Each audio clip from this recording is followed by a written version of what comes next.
And Oh, we are it says recording. we are We're recording. recording. We are recording. Hello, welcome to the Bean Cells podcast. I am here. I'm Manny, and this is my boy Sean. Or do you want to go by Shaush? Sure. We'll go by Shaush. Why not? We'll go by All Shaush. right, all right, all right, all right. This is my boy Josh. This is our first episode of where we talk about metal. And in case you're wondering, why the fuck is a metal podcast called Bean Cool bean Cells? cells. I think you should explain it, to be honest, mate. I think, this was very much your conception. So Yeah, this is my So basically, we were like messaging each other, and I'm pretty sure we were obviously like talking about metal or some shit, and I was on about like yeah, how I dedicate many brain cells to like memorizing stuff about metal. He's nicknamed me the encyclopedia by now because I know so much bullshit about bands that I yes. probably shouldn't know. Yeah, And no, this lad knows more than I did when I was like 14, mate. Like it's genuinely impressive. It's genuinely impressive. yeah, But yeah, you've got quite a few little bits of trivia knocking about in there. But yeah, carry on. yeah, and so like when I tried to type in, I dedicate many brain cells to this. I wrote, oh, I dedicate many bean cells to this, and then we both like found it pretty funny, and I was just like, There well, you fuck go. it. We didn't know what to call the podcast because like most of the names that we came up with, or we just weren't coming up with names. And Yeah, then like afterwards, we were like, fuck names it, that bean we were cells. coming up with, we were just literally like looking at them, just going, that's unmemorable. That's a bit try hard. And we'd like Yeah, literally when we were going over it for like 2 days of just like I have no idea what would even because and then as soon as you said bean cells, and we've both found bean memes so very funny. very funny. Yeah, we We were both just like like, fuck beans. it, that's it, that's it. We're not thinking about it anymore. Anymore, it's just bean cells. Bean cells. And so There here is we go. no other way that you could call this podcast anything else. Like, No, it would have been fuck calling it something metal.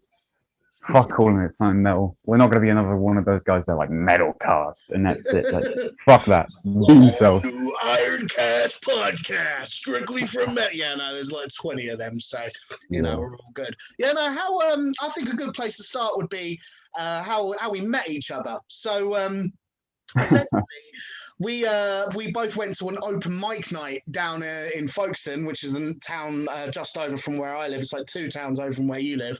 And I was playing with my band Wombstone, shameless plug, and you know we played our set. It was basically the first time I'd ever played live to anyone, and He was shitting himself, honestly. yeah, I was legitimately not holding it together. I was kind of putting all the adrenaline into the thing, but like, yeah, we're like a grindcore band, and so like I was screaming my fucking head off in front of strangers, and then afterwards you went up on stage and you just started fucking jamming some Machine Head and Trivium riffs on stage. Oh yeah, I wasn't even playing with my band then, was I? 'Cause, No, you were on your own. You were just playing. yeah, our bassist was puking his fucking guts up during that time. And I was like, shit, dude, you just missed this really fucking sick band. Like, they're Yeah. grindcore. Well, And why was he puking up his guts? I mean, I'd like to think it was because of brutal, but I doubt it. I think he like had really bad phlegm, ironically, since I am the phlegm man, but he stole my fucking role Limited from me. phlegm talk, mate. I don't like it. I'm not Yeah. a fan. Basically, a mucus would eject into his throat, and then after every single time it went into his throat, it would immediately make him puke up his fucking guts. And however, we weren't a death metal band back then, so it wouldn't have been like good to have someone puking up on stage like now because we're a death metal band. It'd be fucking sick. Yeah, exactly. No, I mean it's pretty fucking high up in the brutal ranks. Yeah, because like My Exhumed, bass is fucking puked. We were playing so hard. Yeah, it's good optics. yeah, Exhumed, one of their guitarists, like he could just manually puke whenever he wanted to because he had such a bad gag reflex. He'd just go like that, and because he'd breathe in so hard, it would like make him his gag reflex go, and just puke all over everyone in the fucking front row and shit like that. I mean, like, you know, bodily fluids are always going to have a very like warm spot in extreme metal of all kinds. But yeah, They're also very warm usually, so yeah. let's move on, man. Fuck. Yeah. So yeah, you were playing up on stage. and I noticed that your playing was way better than your age would suggest. I was like, holy fuck, this kid is ripping out some fucking Machine Head like it's nothing. Lots of Trivium as well. And then like, yeah, we just started fucking talking, and like we just like I'd swap some bands.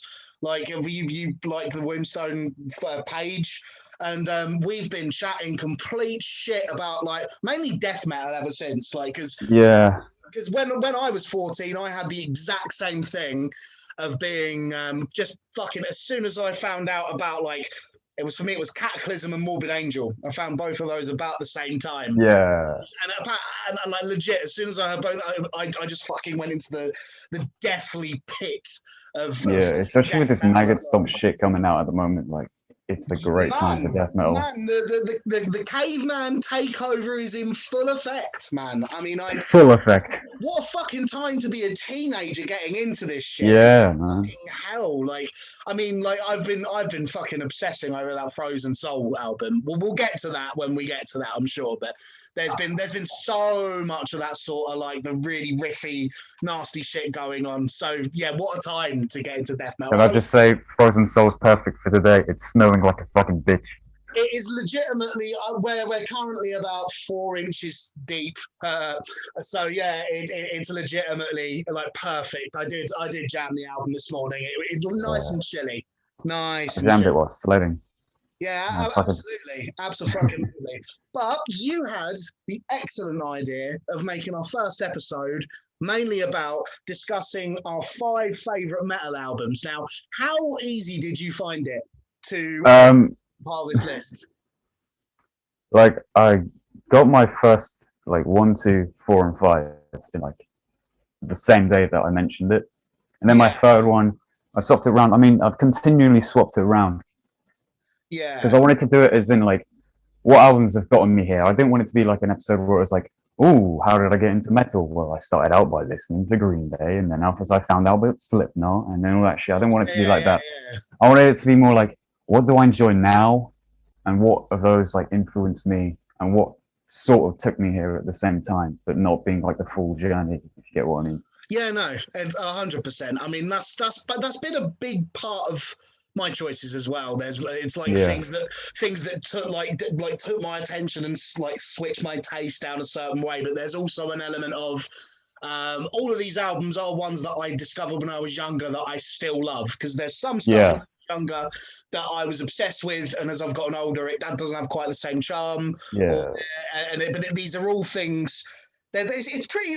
There's a decent little mix, man. There's a decent little mix. Yeah, since I'm not such a fucking fossil, I've got some shit on there that I that I've only just sort of discovered and have become some of my favorite stuff that I listen to. So it's kind of like my top favorite metal albums of all time, but also like what has influenced me musically and absolutely, and what music I listen to as well. So yeah. All right, you said we wanted to do some guessing on each other's lists.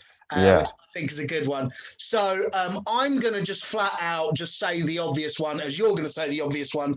Cattle Decap is on there. So Shaw's favourite band. Yeah, I know, what a fucking shocker. Shaw's favourite band is Cattle Decap. It was the first fucking thing you said to me, basically, when you first said it, and I was just like, no, Cattle Decap is an absolute shout for your favourite band. No, I think I got into them like after we met. It was like in lockdown, I saw the video for Bring Back the Plague. And that shit just blew my fucking mind. This guy's vocals, I was like, what the fuck is this guy on? Honestly. Travis Ryan is a god. Fucking guitars and shit. Yeah. Drums, everything. Blew my mind. A god of death metal vocals. Like, I mean, my favourite death metal vocalist anyway, so you know. He's one of the best ones living. I mean, it's been so cool seeing their like transition, because when I was first getting into metal, they were like the sort of the grind. Yeah, that weird. Cool, and it like I still like that. The early stuff as well. Like, I fucking love that. The early stuff is fucking sick, but I, you know, they were never a band I listened to at length. I remember like listening to a couple of their albums and like liking it, but it wasn't anything that I ever really obsessed over. And it was funny, man, because I kind of got out of metal for a little while, sort of at the beginning of last decade. I just sort of, there was other things I was into musically. And especially like the extreme end of things, shit shock horror, I wasn't listening to much of it. And I specifically remember and I'm gonna guess this is the one you've picked, right? Is Monolith of Inhumanity on there? No, but it was on there for a little bit. Okay. Which one of That you? was the first one that I heard where I was like, holy shit. But then I was like, there's others that have influenced me more and shit like that. So yeah. Which is the one you've got on there of theirs? Well, we'll get to that when we actually start doing the fucking list. All right, okay, but Yeah. like I heard Monolith of Inhumanity, and that legitimately put me back onto death metal when I first heard it, because it was like I'd never heard a vocalist do that, but it was also like they kind of took that kind of death grind thing, Yeah. and played it with everything that I think you could possibly want from that. Like it Yeah. just. They knew how to fucking slow things down into a groove when it blasts. They knew how to make something sound fucking amazing as well. Perfect example, the Lifestalker. That fucking part where it's just those two fucking chords and just Travis belting it out with this huge high, like raspy note. It's fucking great, honestly. Yes. I love that part so much. It is fucking ravenous. It is ravenous, right? But let's stop nerding out, right? What is your first album by Cattle Decapitation? Come on, give it to me. My first album. Wait, hold on. How the fuck have you done this? Have you done 5 albums by like only one artist? Yeah, no, I've got one artist. I've got one album for each artist. Yeah. Yeah. The way that I was thinking we do it is that we just before the thing we just guess like a few things and we don't give too much away, and then afterwards we go from our number 5 to number 1, All and right. then you cool with that? Yeah, no, that sounds good. I'm getting a bit ahead of myself because I'm. Yeah, you wanna make any other guesses as to what I might have on my list? I'm not gonna say if it's on there or not, but like Cattle Decap was on the list. Oh, your favorite album. I'm gonna guess there's something by Cannibal Corpse on there, and I'm going to guess. Oh man, what albums do you not like shutting up about? Oh, Doesn't have to be albums. You can just say artists, but like yeah, if you really want to. you love a bit of Cannibal Corpse. I know you do. I'm gonna also say Death. Maybe I'm also gonna maybe say Death. Good guess. We'll see though. We'll see though. Right, that's your guesses. What do you reckon I've got on there? Oh, I have no idea. Maybe fucking Pantera. This guy doesn't shut the fuck up about Pantera. This guy, as much as I know him about Cal Decap, it's mutual respect because like he could say whatever the fuck he wants about Pantera and it's fine because man, Doodle Bag, that's a great guitarist right there. Good old Dabin Dooba Gobbins. Yeah, no, he did know how to whammy that whammy bar. Yeah, maybe there is a bit of Pantera on them. Possibly. Yeah. We'll see. I'm trying to think as well because that's really the only one I had an idea even before you fucking flat out told me that you had it on there. But I don't remember which album you had on there. Yeah. I'm gonna guess like I've known lots of people to say that they really fucking like what's that one?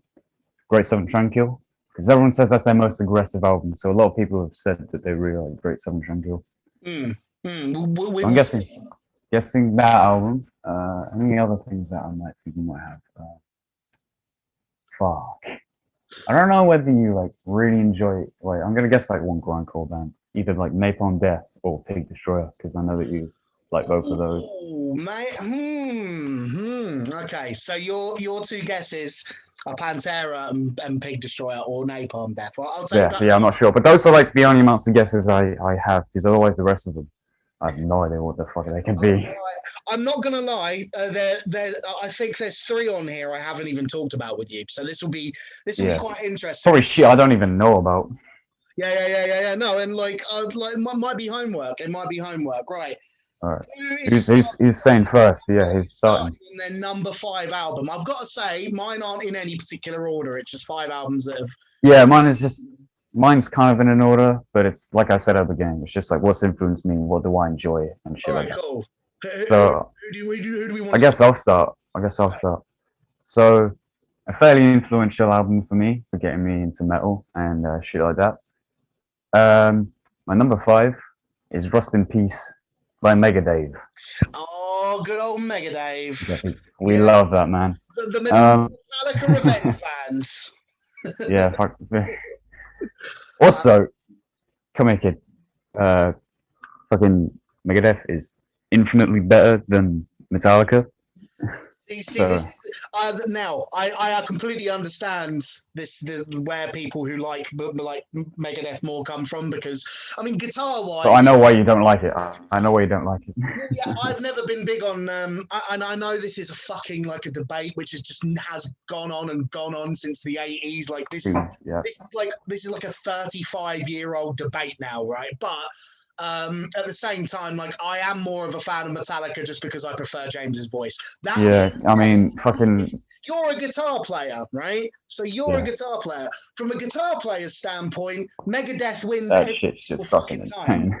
Yeah, no, come on, man. I mean, Marty Friedman and fucking Mustaine. Yeah, Like, good that get, you brought up Marty Friedman because yeah, he's on Rust in Peace. But I call me a fucking twat, but I did bring the CD case just in case if I forgot fucking album names on any of these albums. no, Um, sweet. so I like I'm just gonna yeah, I'll I'll name a few things that like really stood out to me on this album. So obviously starts out with Holy Wars, and fuck me, Dave Mustaine, because originally he wasn't meant to be the singer. It That's was right. kind of just because they couldn't find a singer, so it was like fuck it, I'll sing, even though his voice he sounds like an ill Mickey Mouse nowadays, but fuck it, whatever. I think it kind of sounded a little bit like an old Mickey Mouse, but that's just Yeah, personal taste. that's that shit. Age better than fucking Chris Bones, right? Oh, That's a debate for another day. That's a debate for another day. It is. It is. That's a whole episode. Yeah. That's a whole episode. Yeah, true. Yeah. But yeah, no, Holy Wars, fucking hell. He really puts his balls down on the fucking table with this, showing that he can play some fucking riffs while singing. I mean, that riff in Holy Wars is not easy, and he just fucking sings over that shit. I have no idea how the fuck he does it. Yeah, no, I don't think there's a single thing about Rust in Peace or like that is remotely easy on guitar. I mean, like the one I always go to, Tornado of Souls, is on Because of me. the solo. Yeah. Like those solos, all of them are just.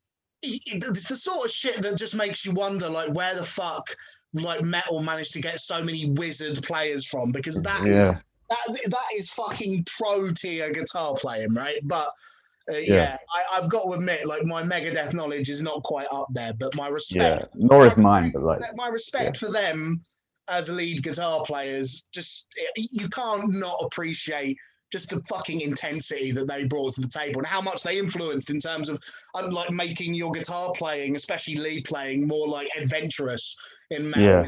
You cannot deny that. So big up Mega Dave. You know, even though I'm a bigger fan of the Metallica, to be honest. I only really like 3 albums by them. I like the rest are sort of mediocre.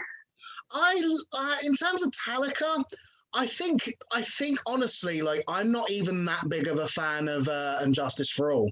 Like I would actually I've heard other people say that. I would take the Black Album over Injustice for All, to be honest with you, just because I'm not a massive fan of the way that album sounds. Like to me, like metal without bass is just fucking useless. Just fucking look up Injustice for Jason on YouTube. Is that his name? I know. I've listened to it. It's certainly... But now that you've said this, this meeting is adjourned, my friend. No, I'm just kidding. All right. Okay. All right. I will move on to my number 5. All right. So I'm not sure I think I might have mentioned this band in passing with you, but my number 5 is a band called Admiral Angry with their album Buster. Yeah, you've mentioned them. Yeah. So this came out in 2008, and I have the most specific, vivid memory of when I first heard Admiral Angry. I don't know. Shit, hold on. Fucking unprofessional. All right, no, it's cool. It's cool. We can edit.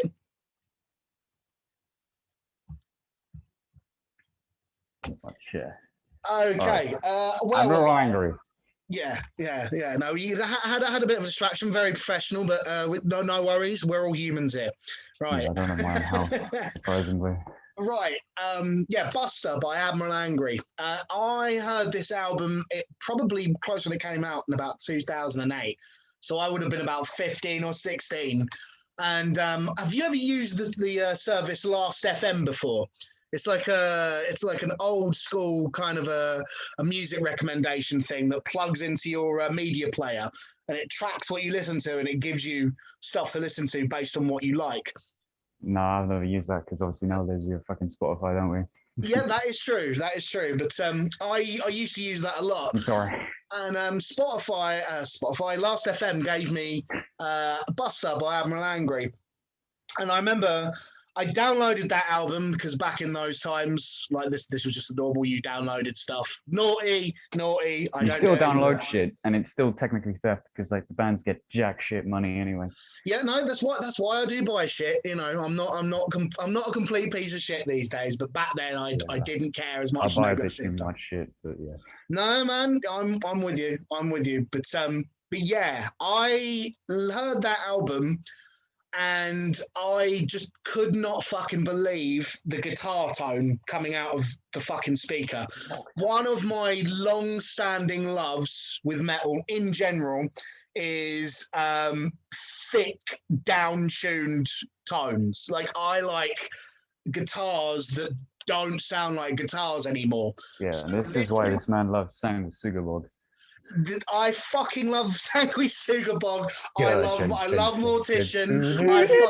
I fucking love like a whole shitload of Doom. I love stuff. And man, it goes back to when I first heard Korn when I was a kid, you know, because I'd never that heard shit. Fucking hell, that shit's heavy still today. Like, exactly. Like, and this is something which has always really been a huge part of why I like metal. And to this day, I have not heard another band with a down-tuned guitar and bass tone like this band has. So they're like a sludge band, and they basically play really down-tempo sludge. It's quite interesting, really, because I don't like the vocalist, but it kind of works because I feel like the vocalist doesn't like me either. This actually makes me think how like I've totally forgotten that you said that if you had a band, you'd make it more of a sludge band. So I'm not a big fan of like sludgy stuff, especially like Doom and shit like that. Maybe that's just because I don't have a good enough attention span for it. But well, this is the thing. Like, I mean, it was something that I wasn't immediately into right away when I first got into metal. So maybe as you expand as the years go on, maybe you get into it, maybe you won't. I mean, I've met like dudes who are in their like 40s who are just like, yeah, Doom's boring. I'm just like, what? Doom's not boring. Doom's beautiful. But best Doom's alright, but like most like just straight Doom's kind of fucking. But then again, that just makes me seem like all I like is death metal and nothing else. But shut up. Hey man, there's nothing wrong. There's nothing. Obviously, I don't because I literally just showed you a thrash album and I still listen to this fucking album. So that's because it's a fucking classic. But yeah, the tone on that fucking album is just absolute gutter.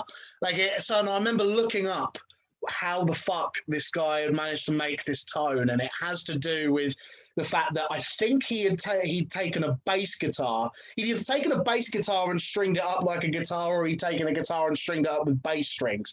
And it's probably that one because it's fucking unreal. Like I've never heard a fucking band get a tone like that in my life. It's super like. I'm gonna have to listen to this shit now.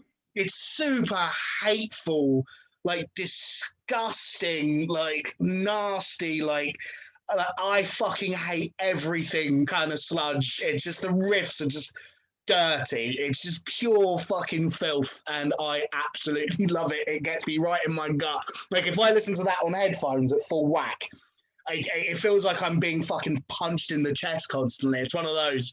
Yeah. I love it. I love it. If you've never heard of Buster by Admiral Angry, and you like sludgy stuff, Jesus H, get on it. Right, that's me. What's your next one? All right. My next one, again, another thing that was important to me as a guitar player and such. You're gonna be happy about this. Yes. Pantera's Vulgar Display of Power. Yeah. This fucking album is so fucking good. Yes, holy shit! I listened back to it like a few days ago, and I was like, "Why is this not on my fucking list?" I remember when I first heard this, and I just heard like straight out the fucking gate, mouth for war. Holy shit! Mate. That song. Holy shit, that riff is so fucking good. And then you immediately get punched in the face even more when it goes straight into fucking a new level. Like it starts out with that guitar picks great, Ridiculous. and fucking hell. I mean, to me, obviously, this is their best album. To me, lots of people have said I'm wrong. I don't know why though.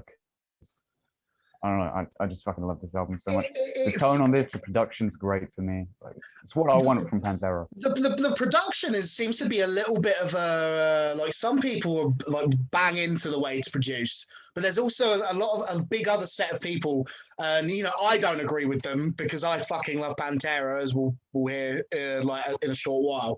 But there's also a lot of other people that like think that Dimebag's tone particularly was. Yeah, lots of people say his tone is shit. They say it's just like he's found out about what the fuck am I saying? Found out that there's such thing as the insane setting on a Line 6 Spider, and that's what lots of people say.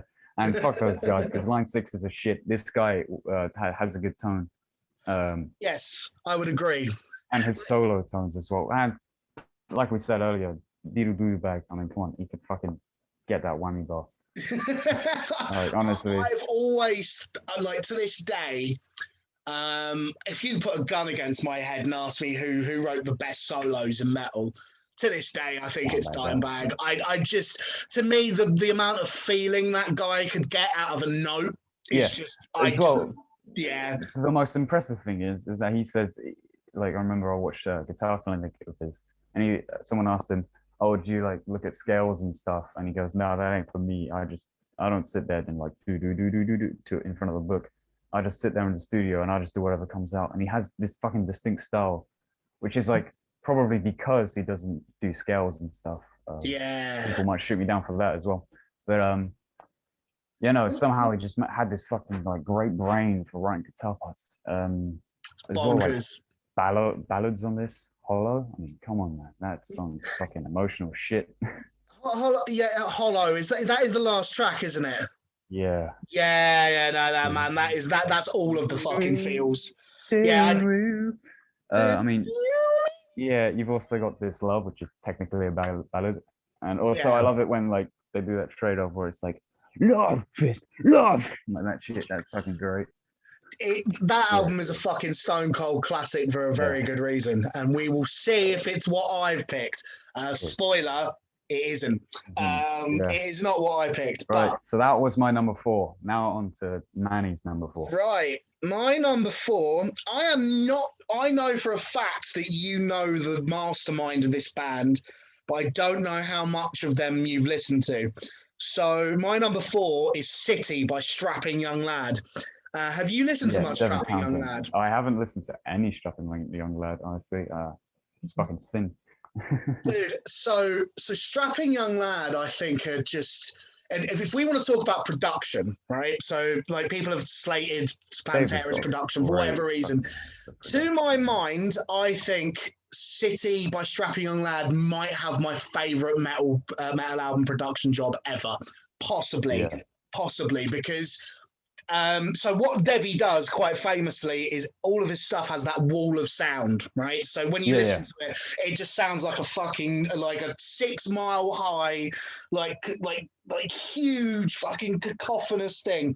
And what you've got with Strapping Young Lad is him basically making an extreme industrial metal album that sounds like, I remember reading a review of this album that said it's like sticking your head into a jet turbine.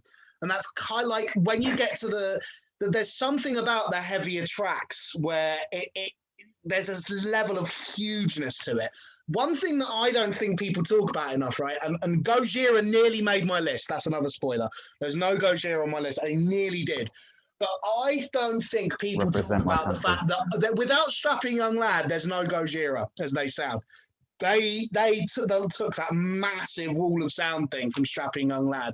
And man, that album is so fucking good. You get like there's Detox, which is just an absolute rager. Like there's even a song called Room 429, which is like a cover of an old industrial band called Cop Shoot Cop. It shouldn't work because it's like a weird, like ballady kind of track, and it bangs. There's a song called Home Nucleonics, which is like getting punched in the fucking dick. It's just I fucking love it. I mean, for me, it was getting punched in the dick. Jesus. I mean, by this album can punch me in the dick, balls, and all at ass. once. Yeah, all at once. In repetitive, like rhythmic fashion. I'm an absolute fucking sucker for it. It is so fucking good. I nearly picked Alien. Alien is, I think the production isn't as good, but Alien is the sound of a person having a fully fledged mental breakdown. So when he was recording that album, he was like head fucked, and it's the sound of going completely insane. I almost picked it over it. It is like just by a hair's width. I didn't pick it, but I decided to pick that one because it really does. The production job on that is bonkers, especially when you consider that was like what 96. I think Holy shit.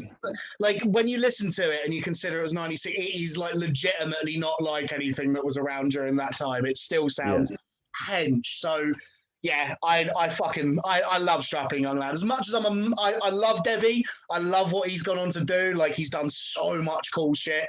And he's said many times like he's over Strapping Young Lad. That's a part of his life that he's not going back to. He doesn't really have an interest in doing what it is that Strapping did, but man, part of me wishes he would, because fuck, they just scratch an itch. They scratch such an itch. I love Strapping, but yes, right. That was my number 4. Tell me your number 3. Okay, number 3. When I found this band, I fucking obsessed over them for ages. And that would be Trivium with Ascendancy. You went for Ascendancy. Why did I not pick Shogun? Because originally I did have Shogun. Why did you not pick Shogun? Shogun. Because I heard Ascendancy beforehand, and this was like when all I was listening to was Slipknot and Avenged Sevenfold. Yeah. And so then afterwards, I'm pretty sure I jumped onto one of Matt's Twitch streams that he used to do, and I was like, oh yeah, this is kind of cool. And I asked, oh, what's the song for like a new person into Trivium? And they were like, Dying in Your Arms, which is obviously on this album. Yeah. I remember hearing that. Like nowadays, it doesn't like hit me as it did before, because like it's kind of like an edgy emo track at this point, sort of. Sure. But like when I first heard it, I was like, whoa, this is like heavier than most of the shit that I've heard, and it's like way more melodic. This is fucking better than the Avenged Sevenfold. Fuck those guys. I want to listen to more Trivium. So I checked out Ascendancy, and obviously you get the intro track, which is very good for setting the mood, and then you're thrown straight into fucking Rain, and that shit, holy fucking shit. As soon as you hear that riff, you know like shit's about to go. And his fucking vocals on this fucking album, man. I know that they were like strained, and he always says, oh, I hate listening to this album because it fucking hurts because I knew how much I was destroying my voice, but like it sounded like he was really fucking pissed, honestly. It's so fucking good. That's one of the things sometimes, like when you hear certain vocalists and they say, oh, I had such bad technique, but it gives it like a certain, like it does sound like their throat's ripping. It gives it that real, the searing intensity of it. It's kind of like I'd never want a vocalist to like fucking hurt themselves or damage themselves. So, you know, I understand why you can't continue doing that, but there's a few cases of that where like vocalists go years later, I'd like fucked my voice doing this stuff. Then you go, but it sounds so brutal. Awesome, yeah. It does. Well, it does. Like, this album spoke to me like, on a good level. I mean, for those of you who know meanings like fucking Gunshot, that one spoke to me on a fucking good level. About like domestic violence and that, but we're not going to get into that shit. We're trying to stay lighthearted over here. Yeah, absolutely. What else? The Deceived, that fucking track. I mean, I made sure I listened to these albums before we did this, and I literally just listened to it before we started doing this like a few minutes ago. And fucking hell, the only bit I have a gripe with is where he does that clean singing during the chorus. At this point now, it kind of sounds a bit whiny compared to what I'm used to now. But otherwise, when they go, singing has really improved over the years, hasn't it? Like his projection. I mean, listen to him from Ember to Inferno. Like his singing was really fucking whiny on that shit. But like, it's still like I still fucking love that album. But the first 3 albums are my top 3 of Trivium, anyways. But like, what else is there to say? Fucking Departure. That one also spoke to me a bit. And as well, like when it goes into that breakdown, I'm saying like so much.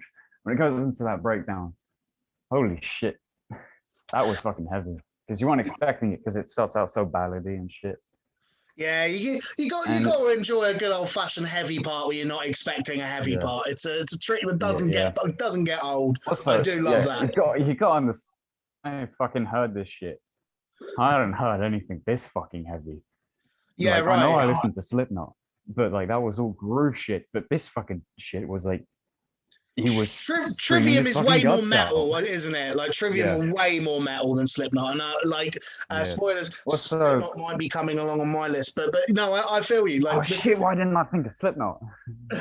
Man, I've got so many I could have shoehorned in. I mean, I haven't listened to Ascendancy in quite a long time, but the thing that really gets me about it is one of those records that just has a proper energy about it all the way through. Yeah. There's just like a proper vibrancy. Yeah, and also like, the lyrics. I mean, I know like a lot of people don't read this shit, but like the lyrics have meaning as well. Like when I first heard that was like something new to me. I mean, Slipknot and Avenged have that kind of stuff, but this was a lot more darker lyric-wise from my experience.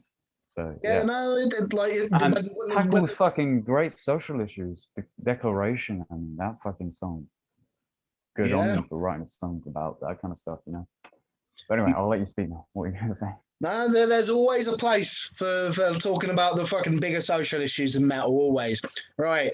Okay, my number 3. That was my number 3.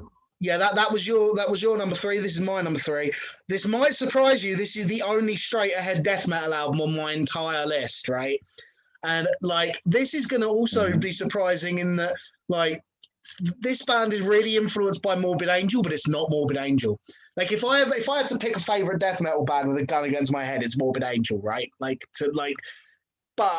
there's another band from the UK, right? From the UK. This album is extremely influenced by Morbid Angel, but it's kind of like if Morbid Angel took a bunch of mind-altering drugs and flew off into space, right? It is On Strange Loops by the band Mithras. I did tell you about this album the first time I ever met you. I listened to that because you, like, I remember I gave you my phone and I was like, download some shit onto my Spotify and make me listen to it. And like, you put Decrepit Birth and Mithras. Out of those, I listened to Decrepit Birth a lot more, that album that you put on. But like, I remember I had Mithras, and I don't like remember it perfectly, but I'm pretty sure that if I listen to it now, I probably love it. Back then, I wasn't great with it, but yeah, I remember you fucking talking about these guys, man. Yeah, this is the most recent one on there, and to me, it just just sums up the thing that I look most for in metal, in that it is fully transportative. When I listen to this album, I'm not sitting in my room or fucking milling around walking to fucking Tesco or whatever. My head is flying through space. It's fully like the sound, the lyrics, the album, everything about it is it's about the stars. Oh yeah, that album. It's just splendid. You're basically taking sort of like I'd say Covenant era, like sort of Morbid Angel, with the way it's like mixed, but you're giving it like a real like kind of spacey psychedelic. Yeah, giving it more of that Vulgar sound that you're on about. Yeah. Oh man, it just takes me. Like I absolutely love it, and I love the vocalist. As opposed to having a death growl, he's got more of a bellow, which for me, like, he kind of has a mid-range, more of a shout, which it sounds like he's like shouting into the void, which totally fits the whole vibe of the album. I think it is majestic, man. It is glorious. Like, I listen to it and I want to punch the air because it's just so like powerful and mighty. It makes me fucking like feel like an awe of the stars. I know that sounds melodramatic, but it's true. It's just wonderful, man. Like I genuinely can't get enough of that album. I listen to it like once every couple of weeks. It gets me right in my heartstrings. I'm still punching myself internally for not including a Morbid Angel, because they are one of my all-time favorite bands. But yeah, I had to put that one because it gives me this kind of the same feeling as a Morbid Angel during, like, it is sort of Covenant era. it kind of is that feel, but it's using that to fucking explore space, and yeah, it's like a wall of sound thing, which I'm just a sucker for that stuff. So Yeah. that is my number 3. Go and listen to Mithras if you haven't. There are other Yeah, songs do as well. listen to. 100%. Right, what is your number 2? We're getting close to the business end now. All right, so my number 2 is a song that I discovered more recently from Jimmy from the Block. If you remember the dude who made the fucking top 10 titties and brutal death metal album covers. Oh yeah, I remember you sending me that video. We'll leave a link in the description box. I'm sure. Yeah, I mean, most people probably know about him because he fucking blew up after making that video, ironically. Cool. But anyway, like, so my number 2, we're getting towards the stuff that influences me more now. That would be Mortal Decay with Forensic. I don't have a CD case of this. Oh, mate. So that fucking album is just like, yeah. You showed me this album, so like we're just constantly sending shit to each other. Like, oh, look at this! I found an album, and YouTube links, Spotify links, whatever. And I specifically remember you sent me that album, and like most of the stuff you sent me is like death metal, and I'm like, man, this is sick, this is cool, this is getting me through my day. This band have got something legitimately different going on, haven't they? Yeah, so like it's the tie between those instruments, because it's like sort of jazzy, but it's got this weird like creepy sound to it that like fucking terrifies the shit out of you.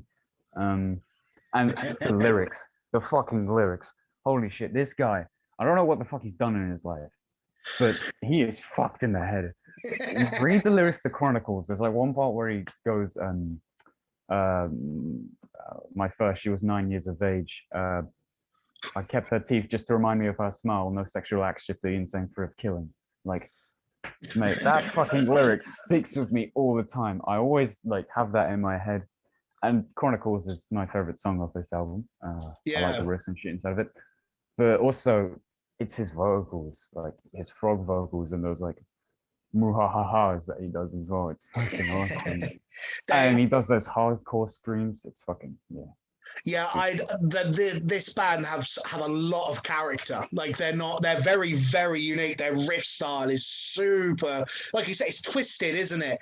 Like it like the way that they don't lead off onto like the lead parts of their riffs in the same way that other bands do. It's kind of like awkward and jazzy, and it gives it like a very kind of an odd feeling when you listen to it. Yeah, it's super good musicians, but I do agree.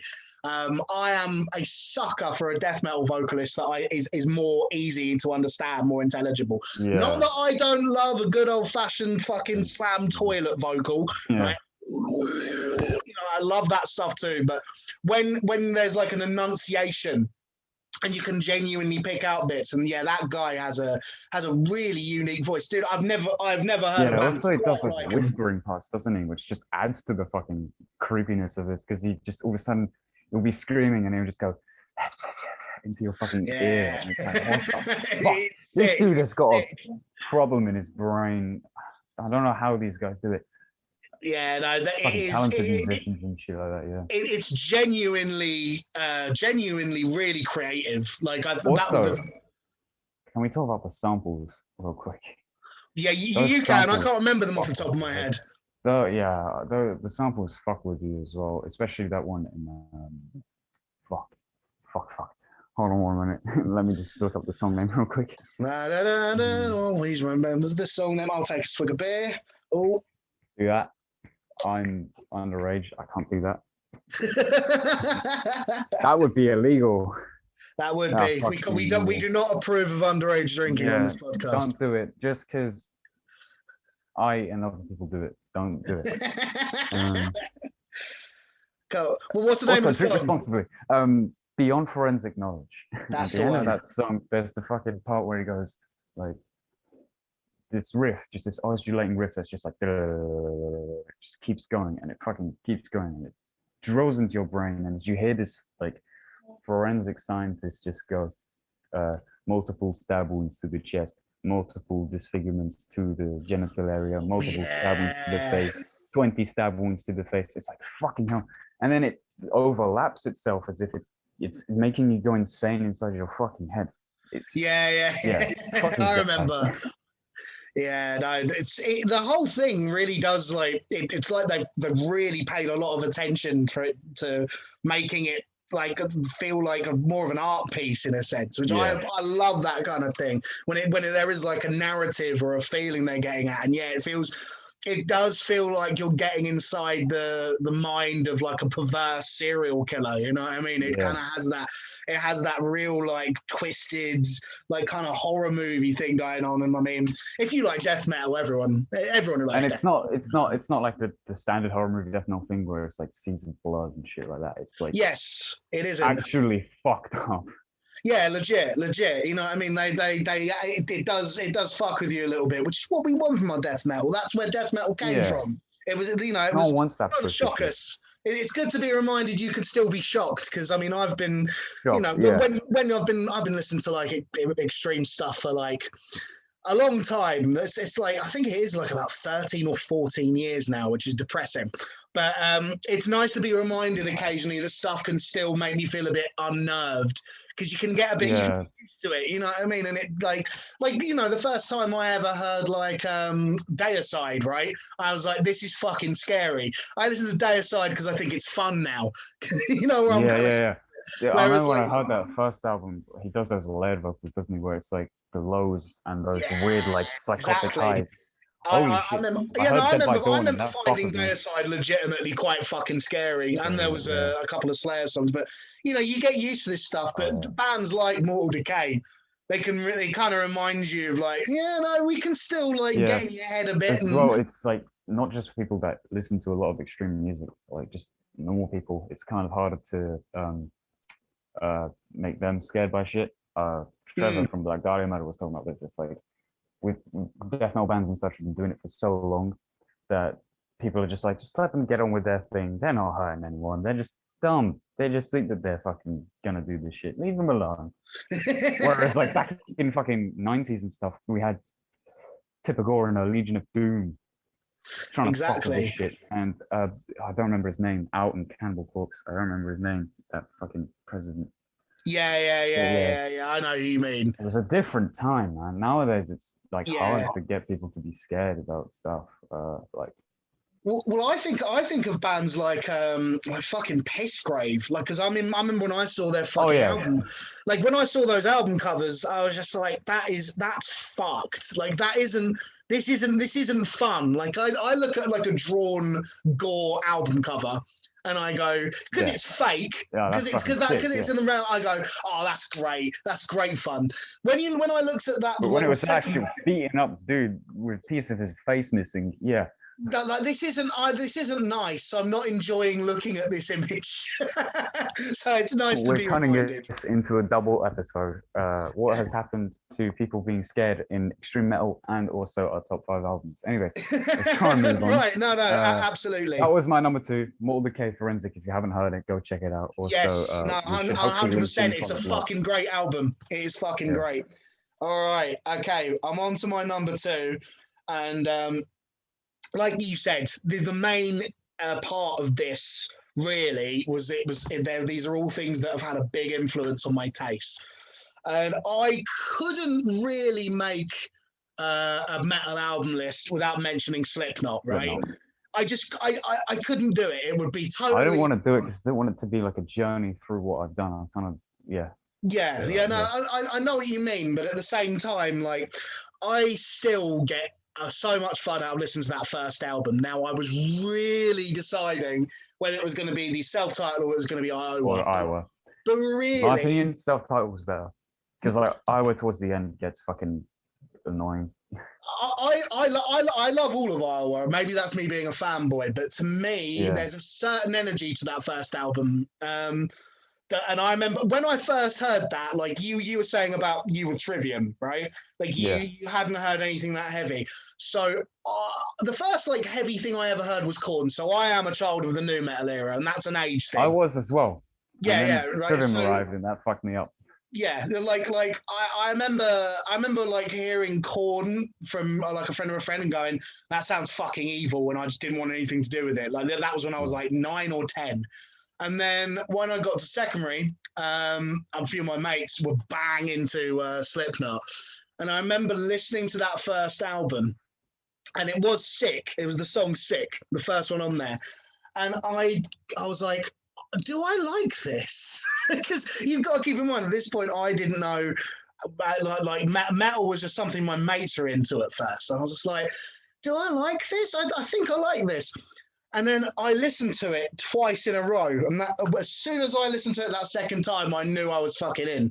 And that album has just such a massive place in my heart. And I can still listen, especially the first half of that album, I think is just like, I'm not sure there's been a more like aggressive album that's gotten that far in terms of like commercial success. It's so... I love Corey's vocals. I love all of the rhythmic attack of all the like percussionists. I love the man. I fucking love that first album by them, man. It's so. We can continue. Could you quickly pause though? Yeah, no worries. Yeah, we're back. I had never heard anything quite like Slipknot when I first heard them, and the first cut isn't necessarily the deepest, but the first cut definitely. Yeah. That album's always going to stick with me, man. A good thing to note, since we're both very into our death metal. I know you didn't choose Iowa, but Iowa was probably the closest death metal ever got into the mainstream. It got to #1 in this album in this country, man. That album, exactly. That's probably the closest death metal has gone. I know they're not death metal, but Mick Thompson, since he is like a death metal guitarist, he had a lot of death metal riffs. Dude, the intro to People Equal Shit.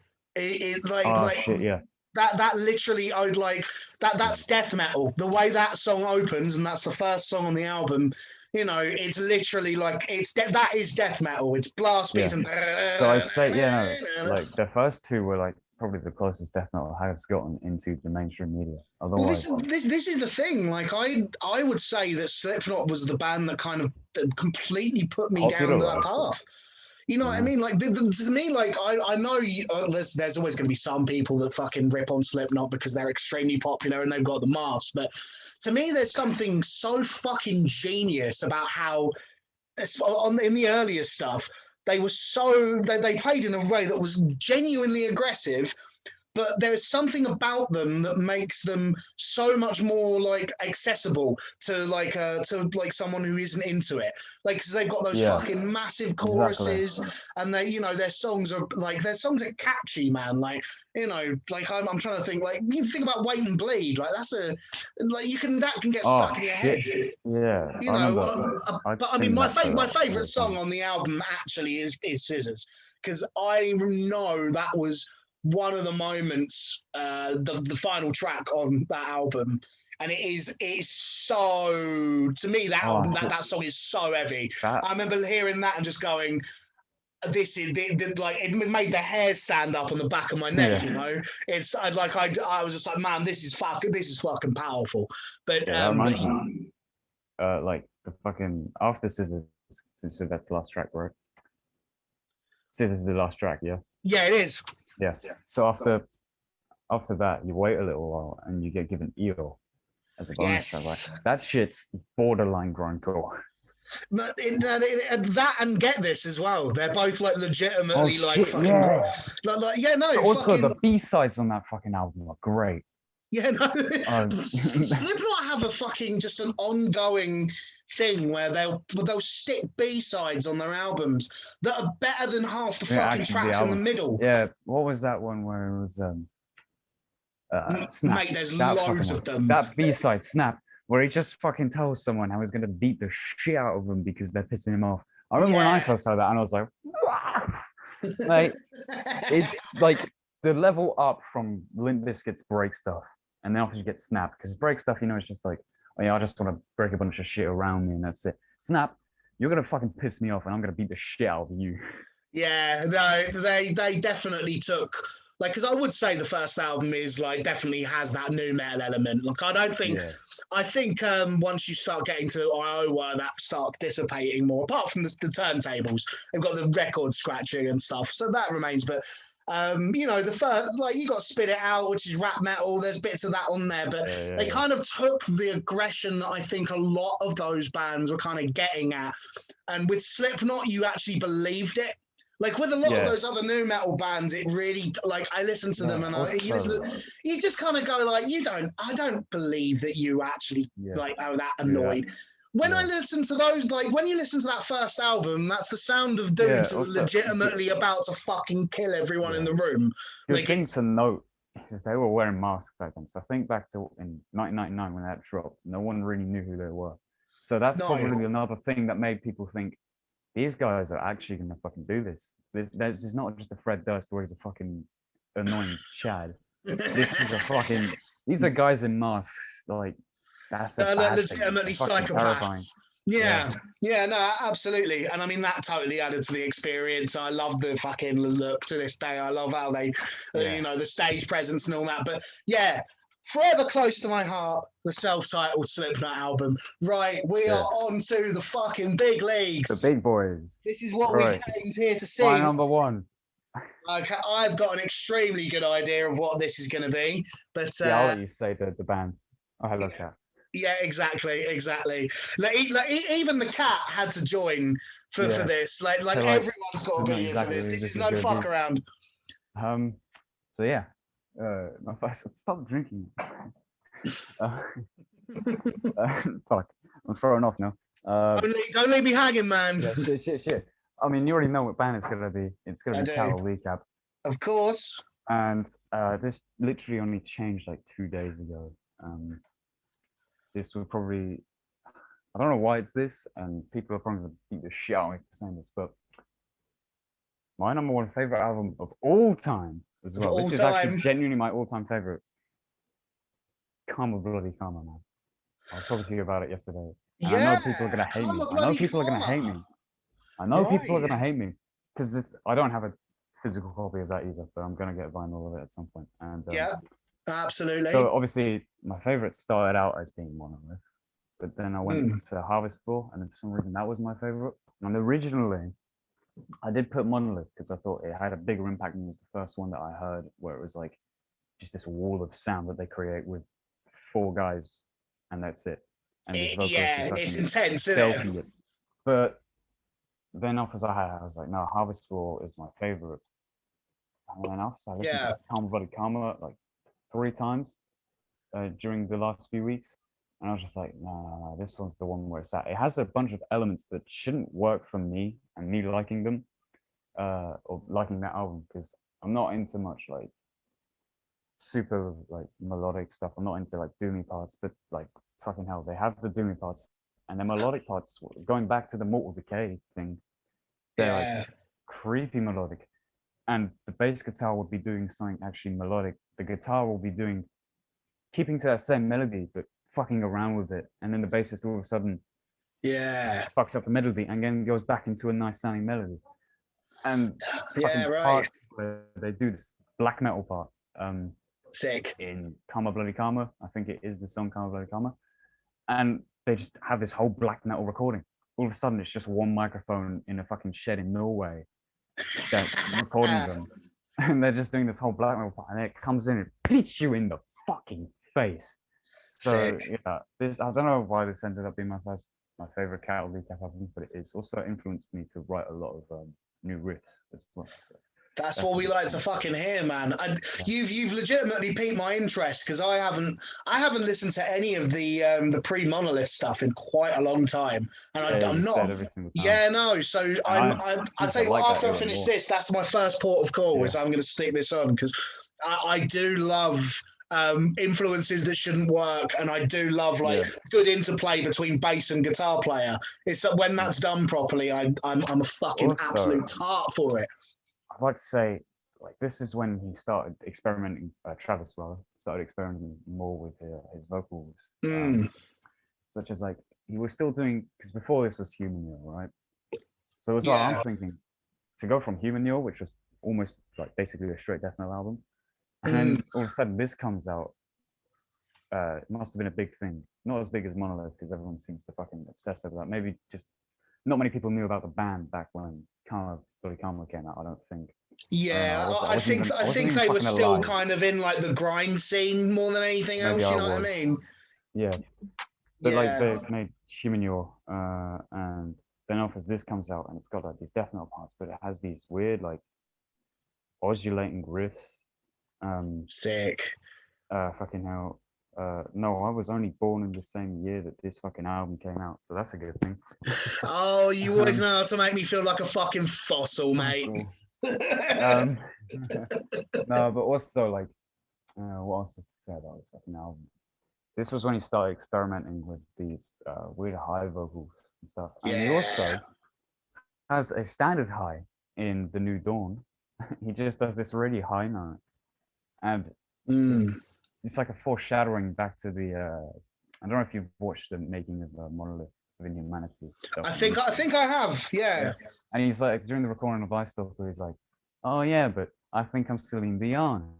But like before that, he was doing Celine Dion shit because there's also that stuff on the Harvest Floor, and one of those songs he does that weird high note that he does, and it's just a standard normal high note, and it works so well. Yeah. Also, the riffs on this are just fucking insane. Downfall would probably be the vocals could have been a little louder, and there's no Dave McGraw on drums. And let's say no Dave McGraw, that's kind of fucking crime because Dave McGraw is like one of the best drummers I know. Nutcase. Full on. Absolute fucking psychopath on the drums, fully. So yeah, that was my number one pick. I'm ready for all the assault you people can give me. Right. No, I like that. I like that. It's a bold choice. You're not going with the obvious one. And funnily enough, I'm not going with the obvious one, but it is still considered. It's still considered Wait, one this of is the gonna be classics. Pantera. This is gonna be Pantera. So it is Pantera. So you have Vulgar Display of Power on yours. I think that for most people, that's like considered the fucking high bar. For me, my favorite Pantera album has always been Far Beyond Driven, and that is why I guess it. I haven't listened to that album much, but there's just one thing I want to say. What's that song? Good Friends and a Bottle of Pills. Is that Yes. Oh man, I was like the audacity of this fucking dude. He talks about how he was round the dude's house. Fucking your girl last night while you were passed out on drugs. It's like, what the fuck? Phil Anselmo, man, you've lost it. Yeah, no, that's Phil Anselmo just as he's starting to get into like downing too many painkillers, just like with his kind of fucking wasted swagger. But if there's one thing for me that really separates like Far Beyond Driven from any other Pantera album, and it is the reason it's my favorite, it's because that for me is where their groove turns into a fucking swagger.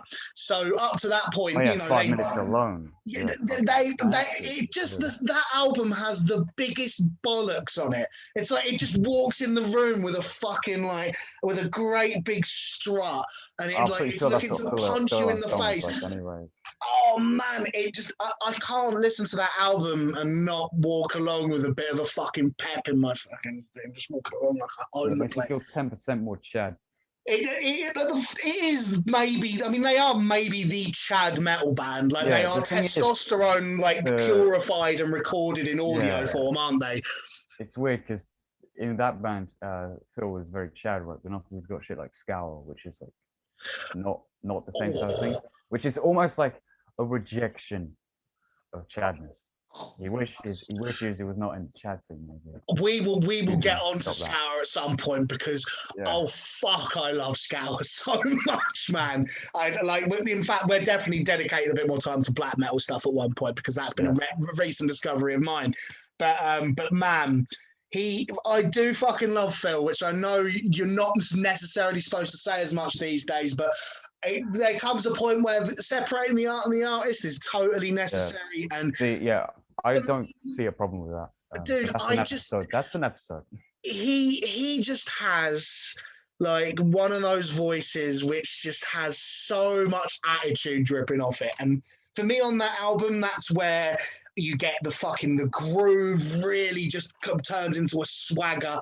I don't know how they managed to play so tight but so loose at the same time.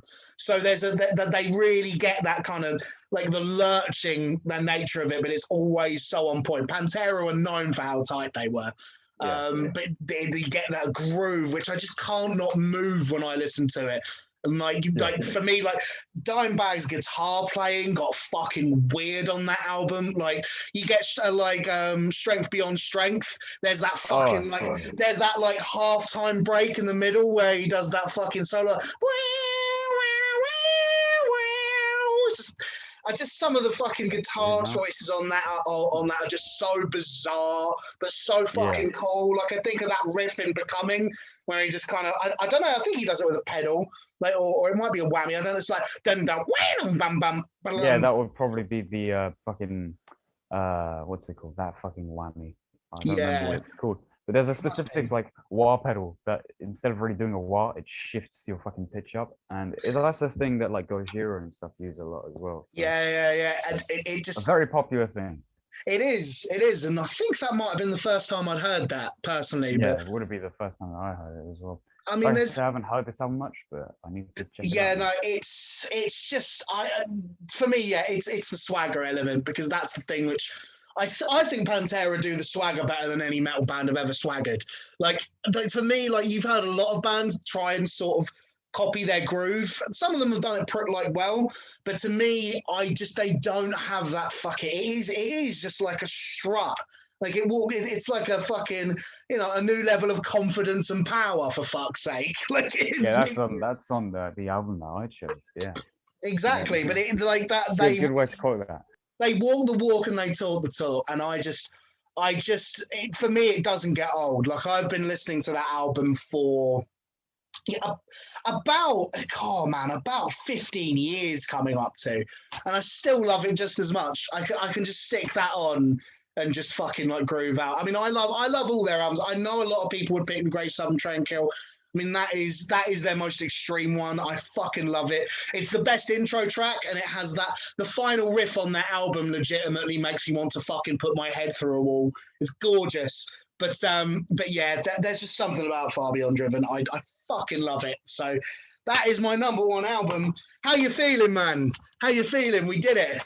Yeah, we made it to the end of an episode. Hopefully, we made it to the end of a fucking episode. Anyone who listens to this, hopefully they enjoy it. That's all I want to say. And yeah, I mean, we literally didn't even plan this. This was just like this. We just kind of let's do a podcast one day, and as soon as we're able to, we didn't even do a test run. So if this has been enjoyable and listenable, excellent, then we can continue. So we will be bringing out more episodes, and if you've got any ideas as to something you'd like to hear us talk about, like anything metal related, if it's death metal related, sick. If it's not, that's like the easiest thing for us to do. But if you want to challenge us, mate, like just fucking chuck it. If you want to make us do some research, please do. 100%. Fucking new shit.